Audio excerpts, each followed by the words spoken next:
আবুদু মা তা'বুদুন, লা বাদ দিয়েছেন, অর্থ হয়েছে তুমি যার গোলামি করো আমিও তার গোলামি করি। আল্লাহ পাক আয়াত নাজিল করলেন, মদ পান করে তোমরা নামাজের ধার কাছে যেও না, মদ্যপান অবস্থায় নামাজে যেও না, নামাজের সময়ে মদ পান করো না।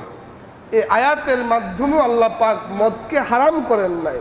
3 নম্বর বারে গিয়ে এই 2 বার আল্লাহ পাক মদকে নিরুৎসাহিত করেছেন।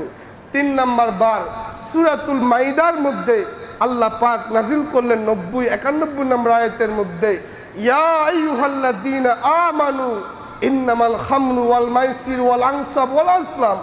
4টি কথা আল্লাহ পাক বলেন এই আয়াতের মাধ্যমে। মদ, জুয়া, ভাগ্য নির্ধারক তীর এবং মূর্তিকে আমি আল্লাহ হারাম ঘোষণা করলাম। সুবহানাল্লাহ। আজকে গিয়ে অনেক দিন পর এই 3 নম্বর আয়াত নাজিল হয়েছে, অনেক দিন পর। আগে নিরুৎসাহিত করেছেন, আজকের আয়াত বলছে আমি মদ জুয়াকে কি করলাম, হারাম করলাম। সাহাবীরা তো আগ থেকে অভ্যস্ত, যেহেতু আল্লাহ পাক আগে কয়েকবার নিরুৎসাহিত করেছেন, কেউ কেউ বন্ধ করে দিয়েছেন, কেউ কম খাচ্ছেন।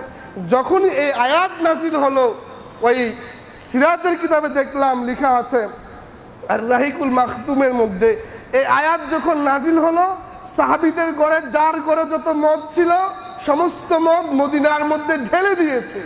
যে আল্লাহ পাক হারাম করেছেন, আজ থেকে আর খাওয়া যাবে না। মদের নদী হয়ে গিয়েছে। যার ঘরে যত মদ ছিল আল্লাহ পাকের হুকুম পেয়েছে আজ থেকে হারাম।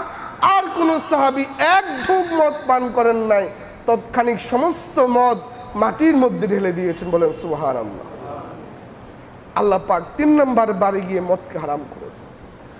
আল্লাহ পাক বললেন, শয়তান এই মদ এবং জুয়ার মাধ্যমে তোমাদের একে অপরের সাথে ঝগড়া লাগায়, মারামারি করায়, এজন্য তোমরা মদ পান করবা না। তারপরে বললেন, ওয়া সুদ্দাকুম আন যিকরিল্লাহি ওয়া আনিস সালাত, এবং মদের মাধ্যমে তোমাদেরকে শয়তান আল্লাহর জিকির থেকে দূরে রাখে এবং নামাজ থেকে দূরে রাখে। আল্লাহ পাক বলেন, ফাহাল আনতুম মুনতাহুন, তোমরা কি তারপরও বিরত থাকবে না? ওমর রাদিয়াল্লাহু তাআলা আনহু দোয়া করলেন, আল্লাহ মদের বিষয়ে কিছু কথা বলেন। আল্লাহ পাক যখন বললেন ফাহাল আনতুম মুনতাহুন, তোমরা কি বিরত থাকবে না? ওমর রাদিয়াল্লাহু তাআলা আনহু এবার বলেন, ইয়া রাব উনতাহাইনা, আজ থেকে আমরা আপনার দরবারে ওয়াদা করছি, আমরা আর কোনো সাহাবী মদ খাবো না, আমরা আপনার হুকুম মেনে মদ থেকে দূরে থাকবো। বলেন সুবহানাল্লাহ।